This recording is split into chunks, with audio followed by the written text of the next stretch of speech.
예, 현재가 아멘 아멘 하고 있습니다.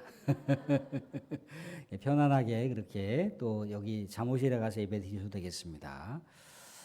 예, 사랑하는 분들, 우리가 살아가고 있는 이 시대가 기독교적으로 굉장히 위협을 당하고 있는 시대를 살아가고 있습니다.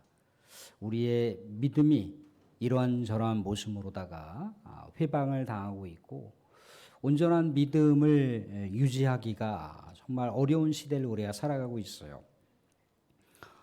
뭐 다들 아시겠지만 미 사회가 굉장히 지금 충격 가운데 쌓여 있습니다.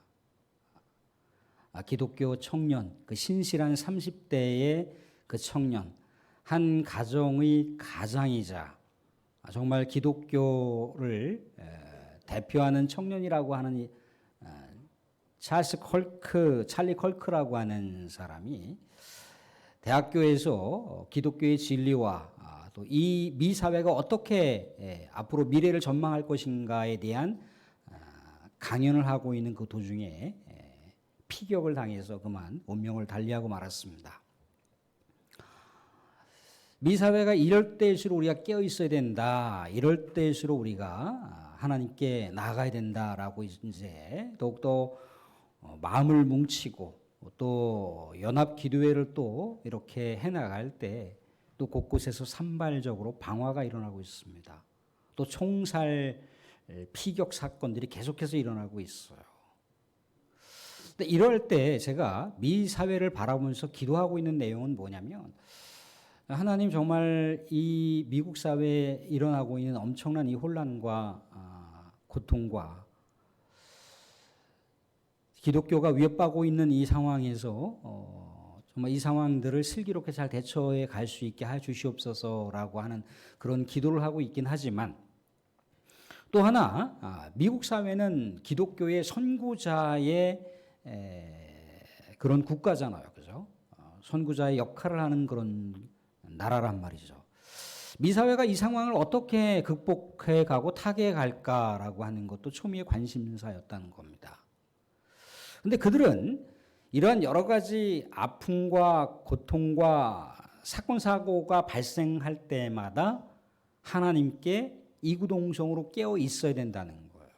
그래서 교회로 모이기 시작했고, 또 교회 예배 가운데 집중하고 하나님의 살아계심을 또한 찬송하고, 그들이 혹여라도 하나님께 잘못한 것이 있고 사죄할 것이 있다면 통해 자복하는 회개의 시간들을 가졌다는 거예요. 철저하게 하나님 중심적인 삶으로 다시금 회개해야 된다라고 하는 그런 동일한 공감대를 형성하면서 하나님께 깨어있는 신앙으로 나아갔다는 겁니다. 우리는 물론 이렇게 미 사회가 여러 가지 그렇게 어떤 종교적인 상황, 어떤 기독교가 위협받고 있는 상황이 단선적으로 어떤 종교 간의 갈등은 아니라고 하는 것을 알 수가 있습니다. 그 안에는 첨예하게 대입될 수밖에 없는 어떤 정치적인 이슈가 담겨 있어요. 경제적인 내용이 담겨 있습니다. 사상과 이데올로기라고 하는 여러 가지 역학 구도가 그 안에 내재되어 있어요. 그럼에도 불구하고 기독교인들이 이 사건 사태를 어떻게 헤쳐나가느냐가 우리의 관심사인 거죠.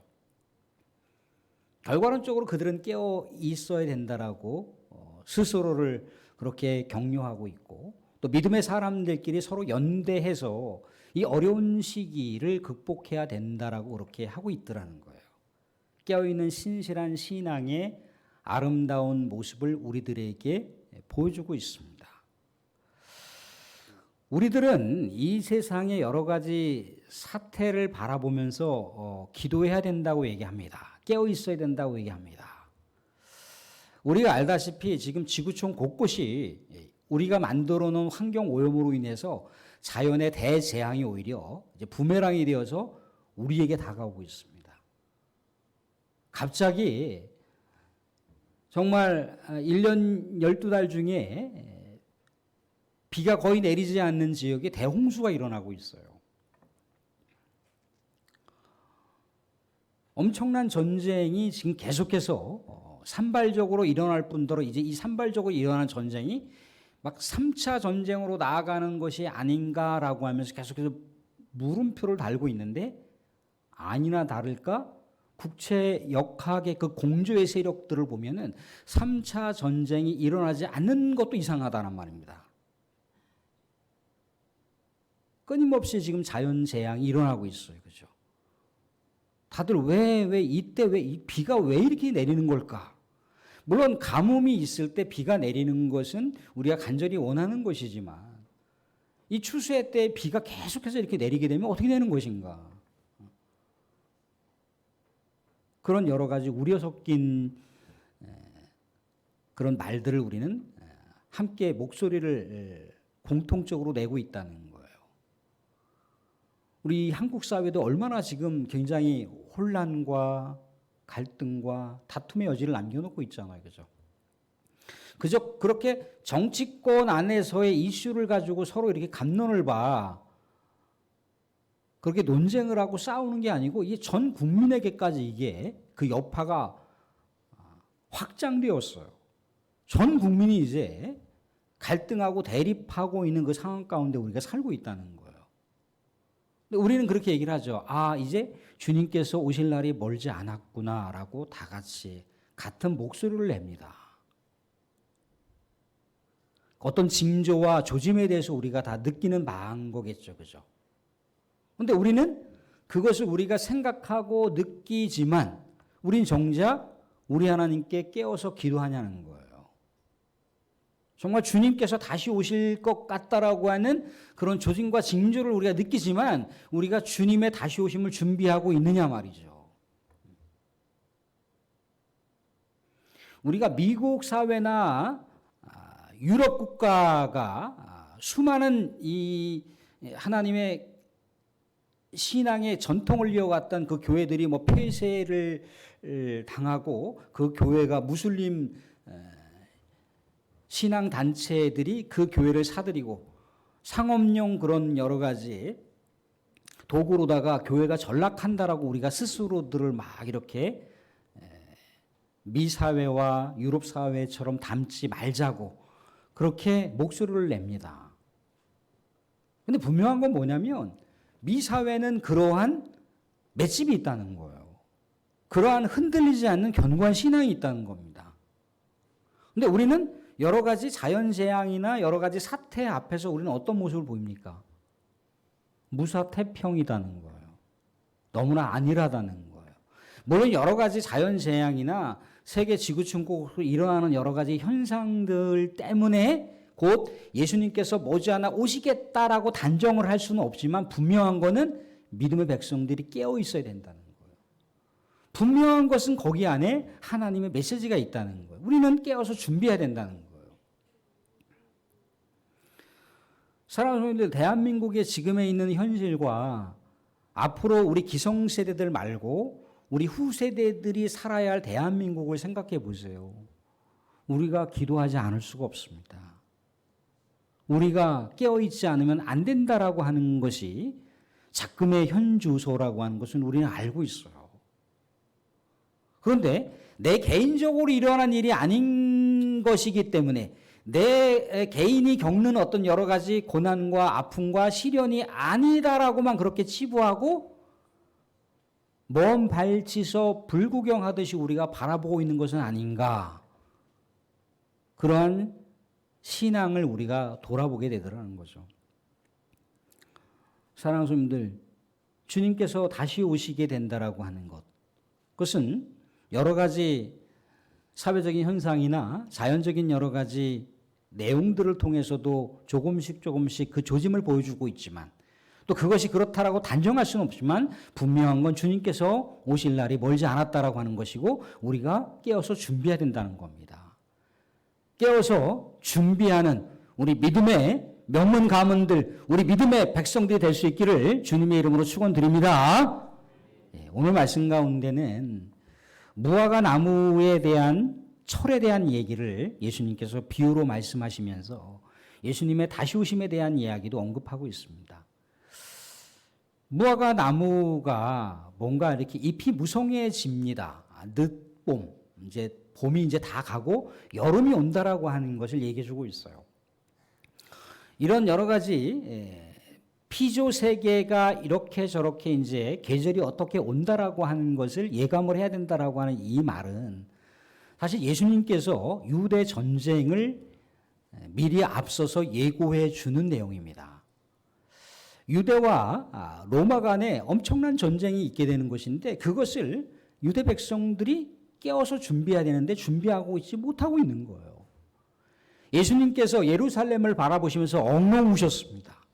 예루살렘아 예루살렘아 예루살렘아 예루살렘아 암탉이 제 새끼를 모으려고 했던 것이 몇 번이더냐. 내가 너희를 얼마나 언제까지 품어야 되느냐라고 엉엉 우시면서 그렇게 예루살렘 그 도성을 바라보신 거예요. 예수님께서 활동하신 시기가 서기 35년 정도 됩니다. 한 30년 있다가는 유대와 로마의 전쟁이 일어나요. 예루살렘 성전이 파괴가 됩니다. 예루살렘 자체가 이스라엘 자체가 쑥대밭이 돼요. 그도 그럴 것이 이 예수님 시대에 예루살렘, 이스라엘은 로마의 속국으로 있었습니다. 속국으로 있었는데 유화 정책을 펴고 있지 않는 거예요. 우상을 숭배하라고 황제 신상을 건립해 놓고 또 그렇게 성전 중심적으로 예배 중심적으로 살았던 이스라엘 백성들, 유대 백성들의 성전에 유대인들이 정말 불결하다라고 생각했던 그 짐승들의 피를 또 짐승들을 거기다 갖다가 막 갖다가 놓는 거예요. 이스라엘 백성들의 신앙의 정체성을 흔들어 놓아버리는 거죠. 더더구나 우리가 성경에서 이야기하는 많은 세리들 그런 사람들을 통해서 막대한 세금을 거둬들이는 거예요. 그 세금을 징수하는데 거의 생존할 수 없을 정도로 세금을 막대하게 거둬들이는 거예요. 종교적으로도 피폐해졌죠. 사회적으로도 피폐했죠. 정말 생존 자체가 희박한 상황 가운데서 유대 민족주의 해방파들이 가만히 있을 수가 없었습니다. 항거를 하며 밀란을 일으켰어요. 이것을 진압하기 위해서 로마가 유대인들을 초토화시켜버리는 거죠. 피비린내 나는 그런 학살을 진행을 했습니다. 어린아이, 아이벤 여자, 노약자 할 것 없이 다 무자비하게 칼로 낭자하게 예루살렘을 짓밟아 버렸습니다. 예루살렘은 함락되었고 예루살렘 성전은 돌 위에 돌 하나 얹을 수 없을 정도로 완전히 다 파괴해버리고 말았다는 거예요. 이게 예수님께서 예루살렘 도성을 바라보시면서 엉엉 울었던 거예요. 그런데 30년 후면 그런 일이 일어나는데 유대 백성들, 이스라엘 백성들은 그런 일이 언제 일어나겠느냐라고 아무런 반응이 없는 거예요. 장례식에서 고골에도 눈물을 흘리지 않고 기쁨 가운데 피를 불어도 기뻐하지 않는 이스라엘 백성들을 바라보면서 예수님께서는 기가 막혔던 거죠.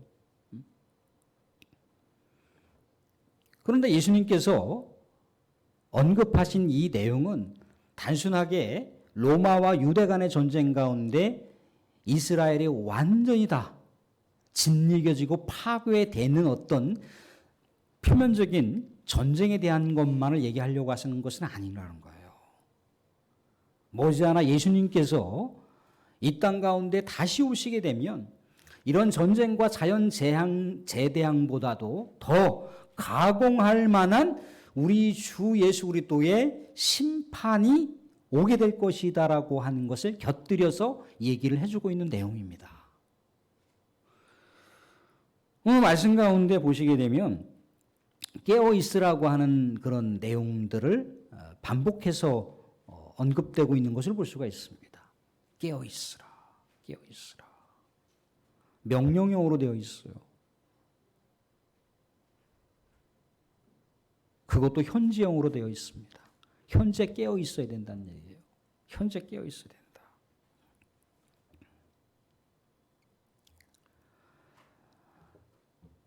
사랑하는 성도들, 예수님께서 이 땅 가운데 다시 오신다라고 하는 것은 뭘 얘기합니까? 최후 종말의 완성을 얘기하는 거죠.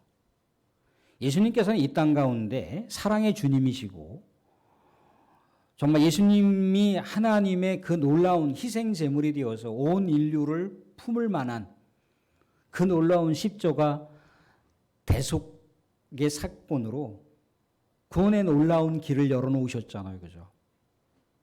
근데 이제는 그 구원의 문이 닫힌다는 거예요. 예수님께서는 사랑의 주님이시지만 정의와 심판의 주님으로 이 땅 가운데 오십니다. 최후 종말의 심판주로다가 이 세상 가운데 오신다는 거예요. 우리가 주님을 깨어서 준비하지 않으면 우리의 신앙의 모든 총체적인 내용이 주님의 아주 세밀한 전자 저울보다도 더 정확한 그 저울 위에 올려서요. 우리의 믿음의 무게가 얼마나 되는지에 대한 평가가 이루어지는 거죠. 우리의 믿음에 대한 총체적인 결산이 이루어지는 때가 바로 그때입니다. 정말 우리가 주님을 사모하면서 주님을 기다리는 마음으로 신앙생활을 했는지, 혹여라도 우리가 형태적으로다가 우리가 습관적으로 종교생활을 하듯이 그렇게 신앙생활을 했는지에 대한 그 분량을 우리는 알 수는 없지만 주님은 그 분량을 다 알 수 있다는 거예요. 경건의 모양만 갖췄는지, 경건의 내용을 우리 주님을 붙들면서 주님의 말씀을 의지하면서 주님을 기다리면서 주님을 사모하는 마음으로 주님께로부터 받은 은혜와 사랑의 빚진 자로서 이 땅 가운데 신실한 믿음의 여정길을 걸었는지 안 걸었는지를 주님께서는 아주 섬세하게 세밀하게 평가하신다는 겁니다. 그래서 우리는 어떻게 해야 되는 겁니까? 주님의 다시 오심을 우리가 준비해야 된다는 거예요. 대비해야 된다는 거예요. 오늘 말씀 가운데도 여러 가지 비유에 대해서 얘기를 하고 있습니다. 도둑이 도둑질할 때 자기의 시간표를 알립니까? 시간표를 알리지 않습니다. 언제 어떻게 도둑이 들어올지 모른다는 거예요. 믿음의 백성들도요, 깨어 있어야 된다는 거예요. 준비해야 된다는 거예요. 방심하면 안 된다는 거예요. 어느 순간인가 호련히 주님께서 이 땅 가운데 다시 오시게 됐을 때 밭에서 일하는 사람 중에 한 사람은 구원을 받고 한 사람을 구원을 받지 못하는 사태가 일어난다는 거예요. 아낙네 둘이 같이 맷돌질을 하고 있는데 그 맷돌질하는 아낙네 둘 중에 하나는 구원을 받고 하나는 구원을 받지 못하는 그런 사태가 발생한다라고 하는 얘기를 해주고 있습니다. 노아 시대에 대한 얘기를 해주고 있어요. 노아가 방주를 지을 때 그냥 지었겠습니까? 사람들이 물어봤겠죠. 왜 방주를 짓습니까? 머지않아서 하나님의 홍수 심판이 일어날 겁니다. 같이 이 방주를 짓지 않겠습니까? 방주가 다 짓고 난 다음에 여러분들 방주 안으로 꼭 들어오셔야 됩니다. 홍수의 심판이 있습니다. 사람들이 기가 막혔죠. 무슨 홍수냐. 햇빛이 저렇게 쨍쨍 찌는데. 그렇지만 홍수가 일어날 때 어땠습니까? 노아 방주에 들어간 피조물들은 살았고 그렇지 못한 자들은 구원받지 못했다라고 하는 것을 분명하게 이야기를 해주고 있습니다. 사랑하는 성도들, 지금은요 불신의 파워가 믿음을 집어삼키고 있습니다. 믿음을 순전하게 지켜나가기 어려운 시대를 우리가 살아가고 있어요. 세상의 세속 가치를 살아가기 위해서는요, 믿음의 상당한 부분들을 내려놔야 돼요.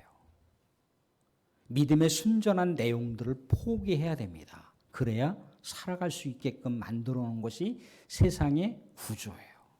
세상의 환경이라는 거죠. 어느 것 하나 믿음의 백성들에게 믿음을 온전하게 풍성하게 지켜야 된다라고 하는 환경이 조성되어 있지 않습니다. 믿음이 흔들릴 수밖에 없는 구조를 살아가고 있고요. 말씀을 읽어도 이 말씀을 붙들고 살아갈 수 있는 역량이 계속해서 줄어들고 있는 시대를 살아가고 있어요. 그렇기 때문에 우리는 깨어서 준비해야 됩니다. 그러면 깨어서 어떻게 준비해야 될까요? 근데 공교롭게도 오늘 말씀 가운데 준비하라고 하는 것이 수동태용으로 써 있어요. 수동태용. 수동태용이 뭔지 아시죠? 우리가 막 뭔가 의지적으로 다 능동적으로 막 해서 뭔가 준비하는 게 아니고 수동태요. 내가 그분을 붙들고 있으면 내가 우리 주님께서 주신 주옥과 같은 말씀을 지키고 살아야지라고 기도하면서 깨어 있으면 우리 주님께서 우리의 삶을 인도해 가신다는 거예요. 우리 주님께서 우리의 삶을 준비시켜 가신다는 거예요. 이게 여러분, 이게 신앙이에요. 믿음이라고 하는 것은요, 전체적인 동사를 살펴보면요, 능동형으로 되어 있지 않습니다. 피동형으로 되어 있어요. 내가 뭔가 적극적으로 뭔가를 이렇게 해나가는 거기에서 진정한 믿음이 오는 게 아니라 내가 주님을 바라보면서 살아가게 됐을 때, 내가 주님을 의지하면서 깨어있을 때 주님께서 내 믿음을 지켜주신다는 거예요. 그게 성경에서 얘기하는 믿음이에요. 준비하라도 마찬가지입니다. 우리 스스로 준비할 수 있는 영역은 한계가 있어요. 사랑하는 성도, 오늘 성령 충만했다고 생각을 해보세요. 내일도 성령 충만하게 우리가 살아갈 수 있다라고 그렇게 장담할 수가 있습니까? 그렇지 않아요. 우리는 일상생활 속에서 아주 자그마한 어떤 우리의 마음을 후벼파는 자그마한 내용이 있다 할지라도 우리의 성령 충만했던 믿음이 한꺼번에 와르르 무너지는 것을 우리 스스로도 경험하지 않습니까? 우리 주님께서 우리를 붙들어 주시지 않으면, 우리 주님께서 우리를 지켜주시고 보호해주시지 않으면 우리의 믿음은 언제든지 곤두박질 수밖에 없는 것이 우리의 삶의 형편이에요. 세상은 거대한 쓰나미처럼 우리 믿음의 백성들을 집어삼키고 있습니다. 이럴 때 우리는 어떻게 해야 되는가? 어떻게 해야 되는가? 우리는 주님을 바라보셔야 돼요. 주님을 앙망하셔야 됩니다. 주님을 앙망할 때 주님의 말씀을 붙들고 살아가기 위해서 우리가 깨어 기도할 때 주님은 어떻게 하신다고 했습니까? 우리들을 일으켜 주신다고 하지 않았습니까? 우리를 붙들어 주신다고 하지 않았습니까? 세상에 겹겹이 쌓여 있는 수만 가지의 신앙의 도전 앞에서도 그 어려운 난관들을 우리가 뚫고 나아갈 수 있도록 주께서 우리를 붙들어 주신다고 얘기하고 있어요. 이게 깨어있는 신앙입니다. 준비하는 신앙이에요. 그런데 우리는 영적으로 너무나 잠들어 있는 삶을 살면 안 되죠. 우리의 후세대들에게 뭘 물려주실 겁니까? 여러분들이 그동안 70평생 쌓아놓은 물질을 물려주시겠습니까? 재산을 물론 그것도 중요할 수 있지만 사랑하는 사람들, 우리 신앙의 후세대들에게 우리 하나님 앞에 깨어있는 신앙을 물려주셔야 됩니다. 깨어있는 신앙을 물려주실 때 우리 광기교회가 살아날 수 있고, 우리 아버지, 우리 어머니가 저렇게 우리 하나님께 깨어있었어 라고 후세대들이 아는 순간 후세대들의 삶은 새로운 신앙의 각성이 일어나고 우리 하나님을 바라보게 됐을 때 우리 후세대들의 신앙도 하나님께서 책임져 주는 신앙으로 놀랍게 다시 새로워지고 다시 각성되고 다시 급부상하고 다시 부흥할 수 있을 줄로 믿습니다. 사랑하는 성도들,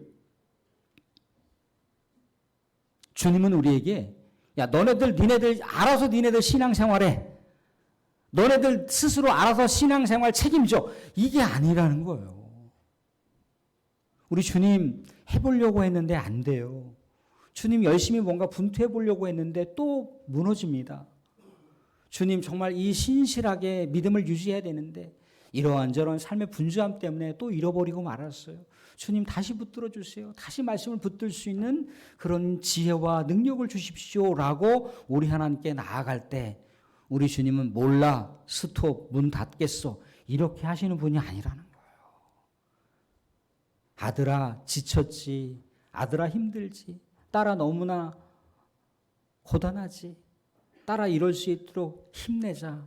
내가 너의 연약한 무릎을 다시 일으켜주마. 너의 잠들어 있는 이 마음을 다시 한번 내가 일으켜주마.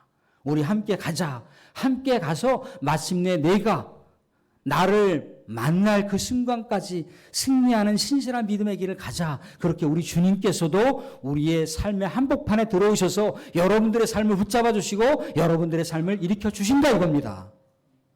우리 사랑하는 성도들 말씀을 맺겠습니다. 우리 주님을 앙망하시고 우리 주님께서 주시는 이 생명의 말씀을 또 붙들고 깨어서 기도하는 가운데 우리 주님께서 여러분들의 삶을 충만하게 붙들어 주시고 일으켜 주시고 새롭게 해주시는 놀라운 은혜를 우리 추석 명절 기간에도 경험하시고 느끼시는 은혜가 있기를 주님의 이름으로 축원드립니다.